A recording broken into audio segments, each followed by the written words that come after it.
Good morning, entrepreneurs. You are tuned in to the Non-Corporate Network, the worldwide leader in entrepreneurship. You are watching Entreprenews. Dustin, do you want to tell them about the format? Yep. We get the 6 top headlines from small business, debate them. There's no one in our pockets telling us to give our perspective either way. It's just our unfiltered, unbiased thoughts. The whole goal is to keep you up to date. You entrepreneurs that don't have time to read the news, and give it to you in a way that you like it. Stay woke, baby. Yeah. And without further ado, I think we're ready to get into our first story. Thank you for watching this, by the way. If you're tuned in on Facebook or YouTube, if you're listening to us via podcast, check us out there, Entreprenews. Reach out to a friend. Let them know about us. If you got a friend that has a business, we want to keep them woke as well. Getting into our first story. Congressional investigation finds over $1 billion in coronavirus aid fraud. Not anything too surprising there, Dustin. But the wealthy and well-connected were showered with our tax dollars, and fraudsters took advantage of the program's troubling lack of transparency. A government waste watchdog concluded over $1 billion in emergency coronavirus aid relief went to companies that double dipped and received multiple Paycheck Protection Program loans in violation of the program's rules. And this is on behalf of analysis done by the House Subcommittee on Coronavirus Crisis. Dustin, this is troubling, man. You know, we've seen there was oversight that led to deceased people receiving a large amount of money in stimulus checks. We've seen this kind of fraud take place with the PPP loans. And, you know, now seeing that it's $1 billion problem, you know, what are your thoughts? Where do we go from here with this?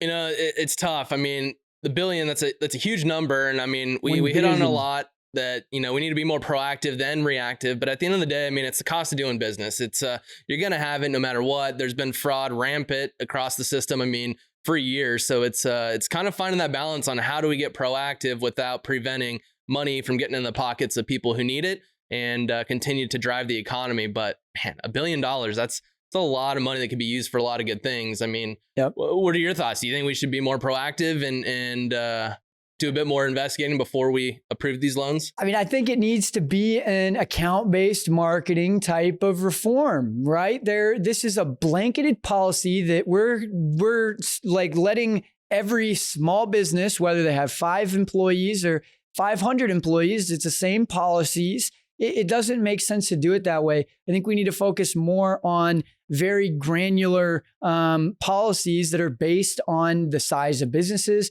that are based on the amount of revenue that's being done, so that we don't have as much of this fall through the cracks. And it's frustrating to me, Dustin, because, you know, you don't see any corporate businesses losing $1 billion, yet the government bleeds $1 billion, and it's like, well, maybe next time we'll get it right. I just don't understand, because it's not their money. They're getting it from taxpayers. It doesn't really matter that we lost $1 billion. You know, if Microsoft loses $1 billion, like that's going to be a huge deal to them. Yeah. So, and when do we get proactive? I mean, we've had 2008 crisis. We've had the .com crisis. We experience it every 7 to 8 years. It's history. I mean, it repeats itself. So when do we get to the point to where it's like, all right, we have so many people, who's going to be impacted by the next one, and how can we figure something out that's going to, you know, prevent the fraud and get people what they need? It's like, you know, you have moms, you have dads, you have business owners, you have kids. I mean, you have impacted people. Let's be proactive and get a plan. It's almost like a missing persons type of policy where it's like you've got your silver level, your blue level, your amber level. It's like based on the economic health and the size of the business or the person that's being affected. Then it just triggers these different policies. But it seems like these things should be thought out well before now. Yeah. Getting into our next story, Buick and Amazon teaming up for a smarter user experience. So this is crazy. I saw a commercial yesterday on this story actually, and it's interesting because now Buick has Alexa enabled device inside of their cars where, you take it from your smart speaker to now you're in your car, now you're at the office, there's another smart speaker. Seems like Amazon is following us around. They're making big partnerships with big auto manufacturers. And, we spend a lot of time in our cars. So Dustin, how do you think this is going to affect the smart home landscape or smart device landscape?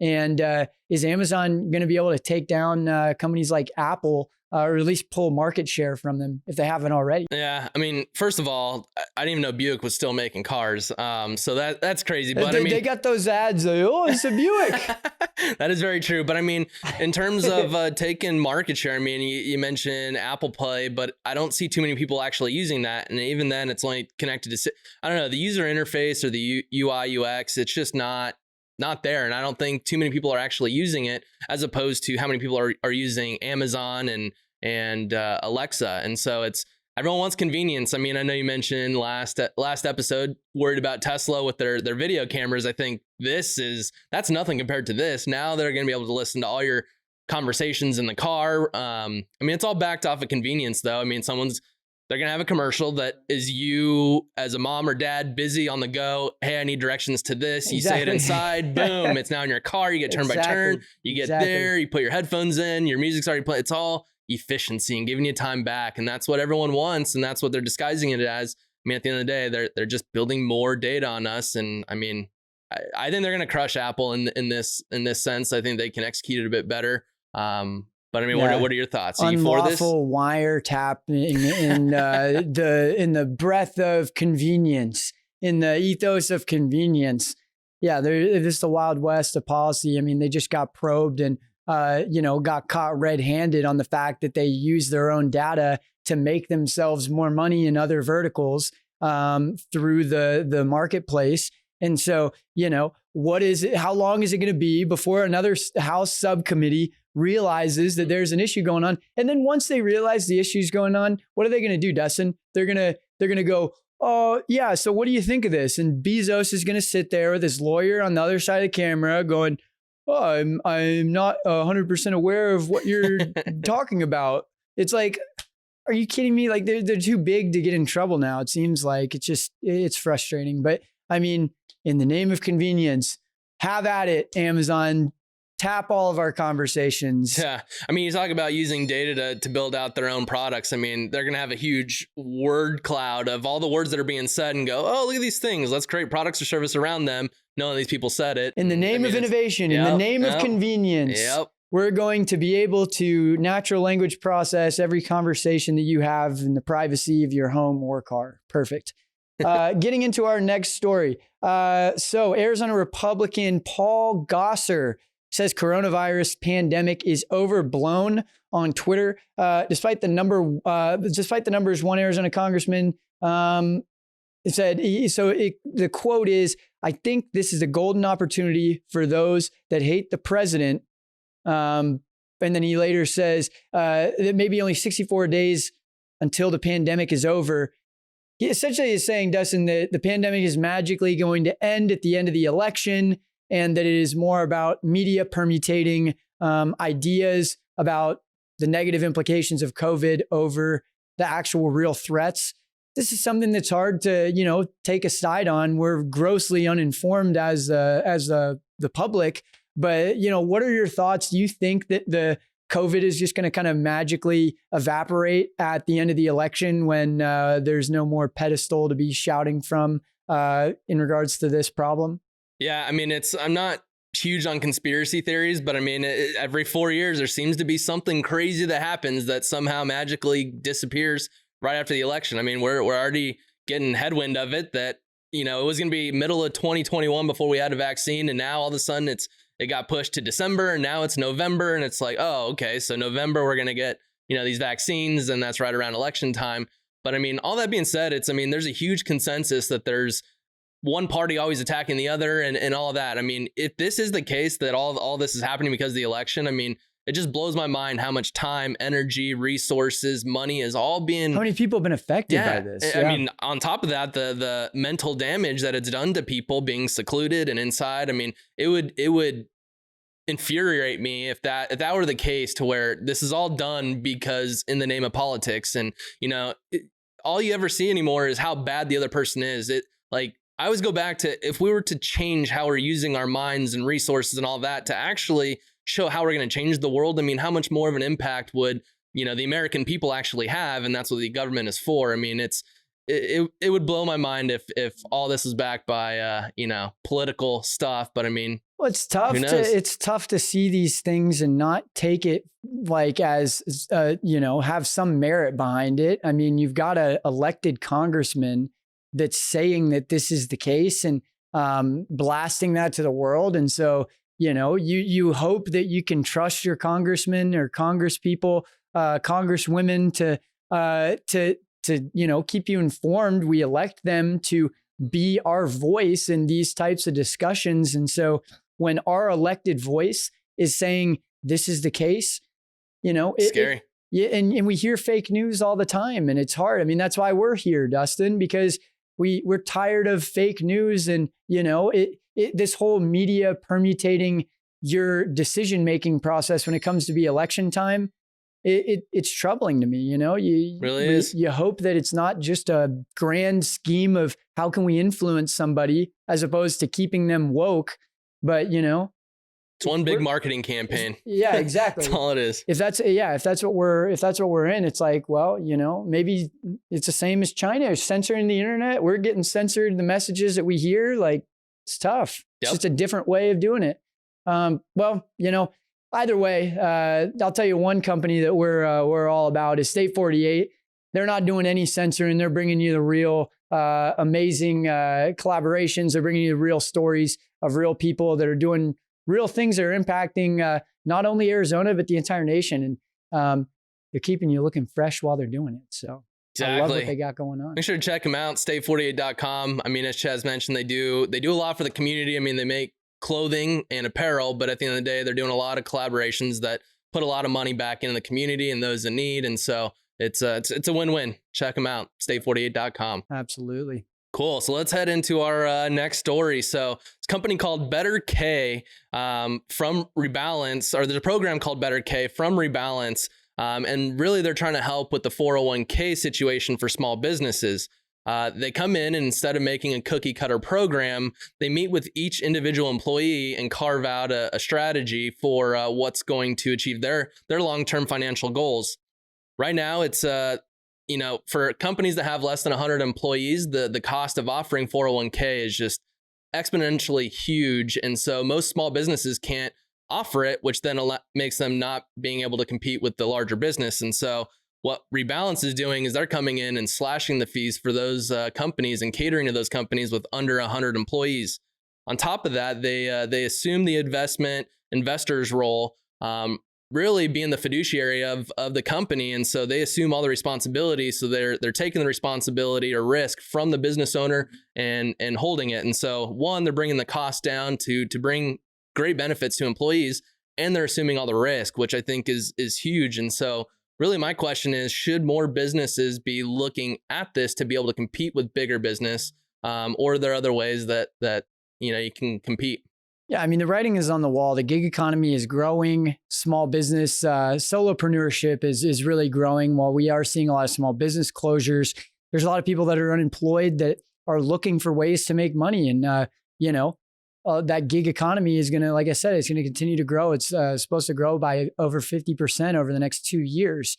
And so seeing this and seeing how small businesses don't necessarily get access to the best healthcare for themselves and their employees due to the expense behind it, I think there needs to be an unbundling of this. And, I think the reason that it hasn't been unbundled yet is because it's this big, hairy, smelly monster of, oh my gosh, 401k, like there's insurance involved, there's government intervention involved. This just is not a good business. It hasn't been innovated. Like there's no technology there, And to a contrarian, that is a huge opportunity. But to the average person, they're going to look at this and go, I'm not going to touch it with a 10-foot pole. So, I love seeing what they're doing there. And I think that it can really benefit small businesses, especially those micro small businesses with less than 50 employees that, otherwise are going to struggle to provide healthcare to their employees. Yeah, no, I mean, we're literally going through this process right now, and it's mind-boggling how much the costs and fees are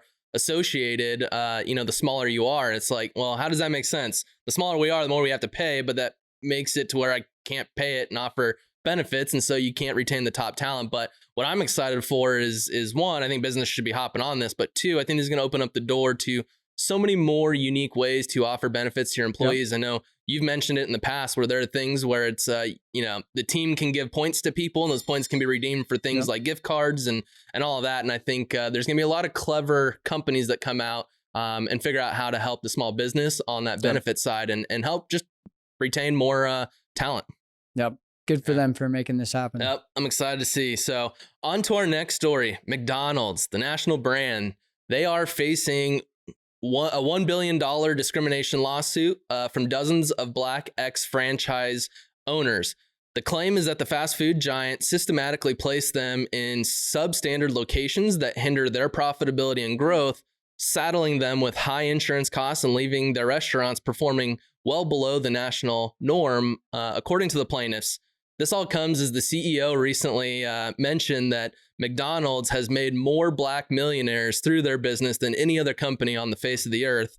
The lawsuit has 52 former owners saying that they made $2 million in revenue per year from 2011 to 2016, which is $700,000 below the national average, which has caused most of them to go into bankruptcy and just face just horrible financial situations. And so really, I mean, what are your thoughts on this? I mean, do you think they have a case? Do you think McDonald's, systematically over the last 3 decades, just, sat in a back room figuring out how they could,